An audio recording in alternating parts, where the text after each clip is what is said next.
Praise the lord. నిత్య స్తోత్రార్హుడును నిరంతర పరిశుద్ధుడునైన యేసుక్రీస్తు ప్రభువారి ఘనమైన నామమునకు స్తోత్రము కలుగునుగాక. ఆమేన్. ప్రియులారా, ఈ దినము నవంబర్ 15 శుక్రవారపు ఉదయకాలము వేళ దేవుని వాక్యము వింటున్న మీ అందరికీ దైవజనునిగా నా హృదయపూర్వకమైన శుభములు. ప్రభువు కృప, ఆయన సన్నిధి నిత్యము మీకును మీ కుటుంబములకును సదా తోడయుండి కాచి కాపాడి సంరక్షించునుగాక. ఆమేన్. ఉదయకాలము వేళ దేవుని యొక్క దయగల మాటలు వినడానికి మనలను మనం సిద్ధపరుచుకుందాం. దేవుని వాక్యమును చదువుకుందాం రండి. కీర్తన గ్రంథము 37వ అధ్యాయము 17వ వచనం. భక్తిహీనుల బాహువులు విరువబడును, నీతిమంతులకు యెహోవాయే సంరక్షకుడు. ప్రార్థన. జీవాధిపతివైన మా పరమ తండ్రి, మీకు వందనాలు, స్తోత్రాలు చెల్లిస్తున్నాం. ఈ ఉదయకాలము వేళ వాక్యము వింటున్న మాతో మీరు మాట్లాడండి. మమ్ములను బలపరచి మీ సన్నిధి మాకు తోడుగా ఉంచండి. వాక్యం వింటున్న వారి కుటుంబాలలో రక్షణ ఆనందాన్ని కలిగించండి. బలహీనులను బలపరచండి. ఆదరణ లేక కృంగిన వారికి ఆదరణ దయచేయండి. ఆర్థిక ఇబ్బందులతో అనారోగ్యముతో బాధపడుతున్న వారికి విడుదల కలిగించండి. దురాత్మల చేత పీడించబడుతున్న వారిని విడిపించండి. నశించు ప్రతి ఆత్మ రక్షణ పొందునట్లుగా కార్యము చేయండి. రక్షించబడిన వారు కడవరి దినములలో మోసపడి పోకోకుండా, ఆత్మీయ జీవితాలు పాడు చేసుకోకుండా వారిని సంఘాలలో స్థిరపరచండి. వాక్యం మా జీవితాలలో దీపమై మమ్ములను నడిపించేదిగా మీ సన్నిధిలో మమ్ములను బలపరచండి. యేసు నామమున ప్రార్థిస్తున్నాను పరమ తండ్రి. ఆమేన్. ప్రభువునందు ప్రియులారా, ఈ యూట్యూబ్ ఛానల్ని సబ్స్క్రైబు చేసుకొనండి, లైక్ చేయండి, షేర్ చేయండి, ప్రక్కనే ఉన్న బెల్ గుర్తును ప్రెస్ చేయండి. ఆరాధనలు జరుగుతున్నప్పుడు వర్తమానాలు వింటూ ఆత్మీయముగా దీవించబడాలని దైవజనునిగా నా యొక్క మనవి. పరిచర్య కొరకు ప్రార్థన చేయండి. రాబోవు దినములలో ఇంకా ప్రభువు అనేక ఆత్మల రక్షణార్థమై పరిచర్యను బలపరుచునట్లుగా ప్రార్థించండి. దేవుని యొక్క లేఖనములో కీర్తన గ్రంథము 37వ కీర్తన 17వ చరణాన్ని చదువుకున్నాం. భక్తిహీనుల బాహువులు విరువబడును అని, నీతిమంతులకు యెహోవాయే సంరక్షకుడు అంటాడు. బాహువులు అనగా చేతులు. భక్తిహీనుల యొక్క చేతులు ఇరువబడతాయని, కారణమేమిటి అంటే భక్తిహీనులైన వారు యథార్థవంతులను చంపడానికి, వారికి కీడు చేయడానికి వారి చేతులు చాపుతున్నారు. గత పాఠములో భక్తిహీనులు కత్తి దూస్తున్నారని, విల్లు ఎక్కుపెడుతున్నారని విన్నాం.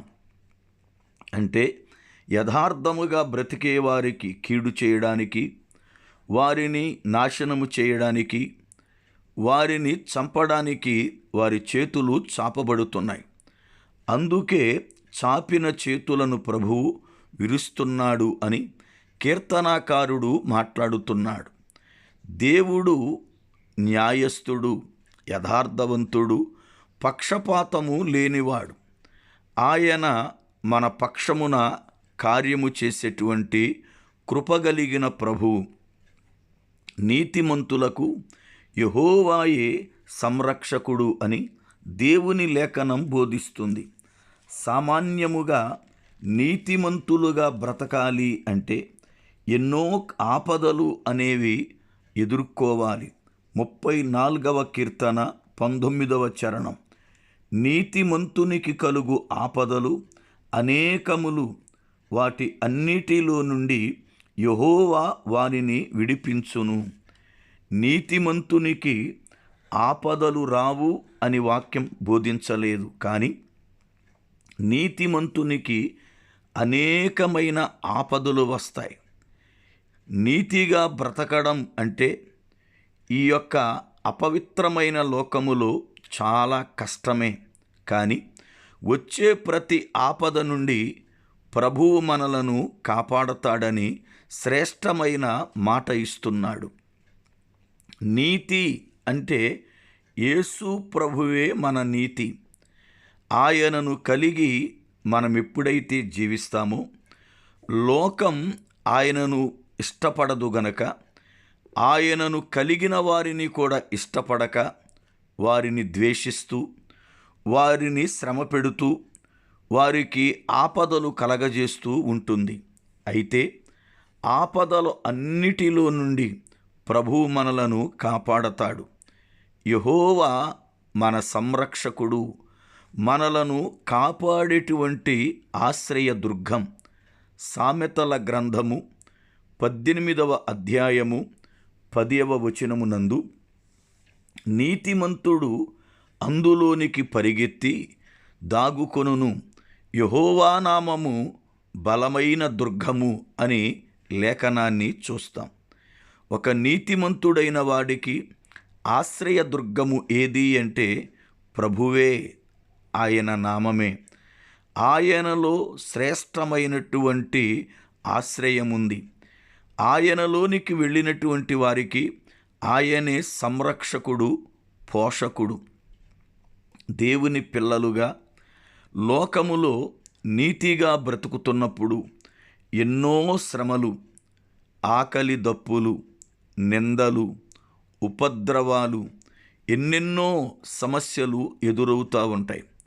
చాలా పర్యాయాలు వాటిని తట్టుకోలేక నీతిలో నుండి పడిపోయేటువంటి పరిస్థితులు ఉన్నాయి. కొంతమంది భక్తుల అనుభవాలు మనం చూస్తున్నప్పుడు దావీదు కూడా అంటాడు, నా కాలు జారు స్థానమునే నేనున్నాను అంటాడు. అంటే కొంచెమైతే నా కాలు జారిపోయేది, నేను ఖచ్చితముగా పడిపోయేవాణ్ణి అంటాడు. ఆసాపు 73వ కీర్తనలో కూడా నా కాలు జారుటకు కొంచెమే ఎడమాయెను అంటాడు.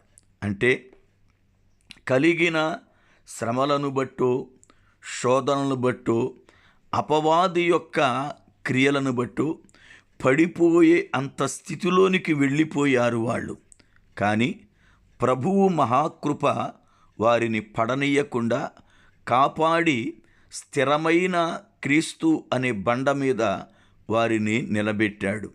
నీకొస్తున్న విపత్తులను బట్టి, శ్రమలను బట్టి భయము పడవద్దు.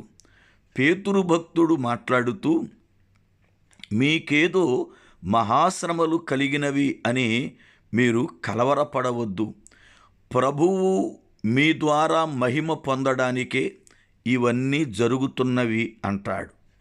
నిజమే, మన జీవితములో ఎదురయ్యే శ్రమలే గాని, శోధనలే గాని మనలను కలవరపెడుతూ ఉంటాయి, భయానికి గురి చేస్తాయి.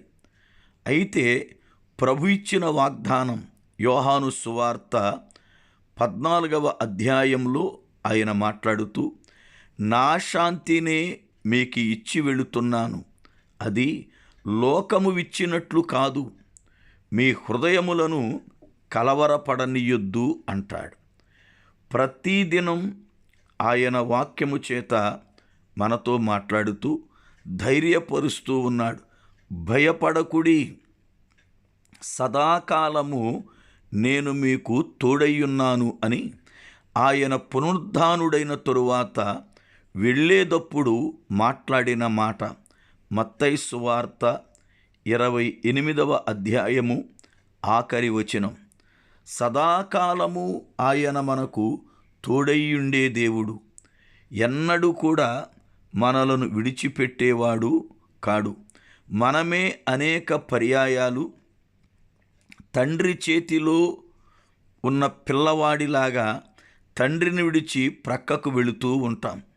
కానీ ప్రభువు మనలను విడవకుండా దగ్గరకు తీసుకొని మనల్ని బలపరుస్తూ ఆదరిస్తూ ఉంటాడు.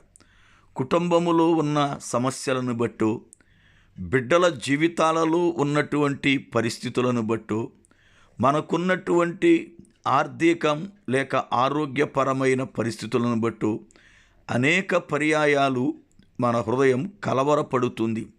అయితే నెమ్మదిని, శాంతిని, సమాధానమును ప్రభు అనుగ్రహించి భయపడకుడి అని మనల్ని ధైర్యపరుస్తున్నాడు.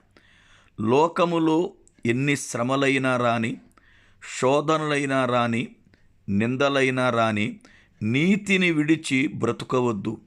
దేవుని పిల్లలకు యెహోవా నీతే స్వాస్థ్యము అని యెషయా ప్రవక్త ప్రవచించాడు. దేవుని పిల్లలుగా మరణము వరకు యథార్థతను కలిగి బ్రతకడానికి సిద్ధపడదాం. యోబు 27వ అధ్యాయం 5వ వచనములో, నేను మరణమగు వరకు యథార్థతను విడువను అని, ఎన్ని శ్రమలు శోధనలు ఎదురైనా యథార్థవంతుడుగా నిలిచాడు.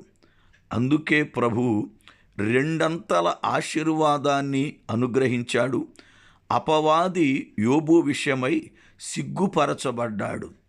మనము కూడా గొప్ప జయ జీవితము కలిగి దీవించబడినట్లు ప్రభువు కృప అనుగ్రహించునుగాక. ఆమేన్. ప్రార్థన. సర్వశక్తిమంతుడా మా పరమ తండ్రి, మీకు వందనాలు, స్తోత్రాలు. ఈ దినమున వాక్యము చేత మమ్ములను బలపరిచి ఆదరించినందుకు స్తోత్రాలు. విన్న వాక్యాన్ని బట్టి ధైర్యపరచండి. మీ సన్నిధిలో నిర్దోషులుగా నడిచే గొప్ప కృప దయచేయండి. యేసు నామమున ప్రార్థిస్తున్నాను పరమ తండ్రి. ఆమేన్. మన పరమ తండ్రి అయిన దేవుని ప్రేమ, ఆయన కుమారుడు మన రక్షకుడునైన ప్రభువారి కృప, పరిశుద్ధాత్మ దేవుని యొక్క అన్యోన్య సహవాసము, ఆయన సన్నిధి సదా మనకు తోడయుండి నడిపించునుగాక. ఆమేన్.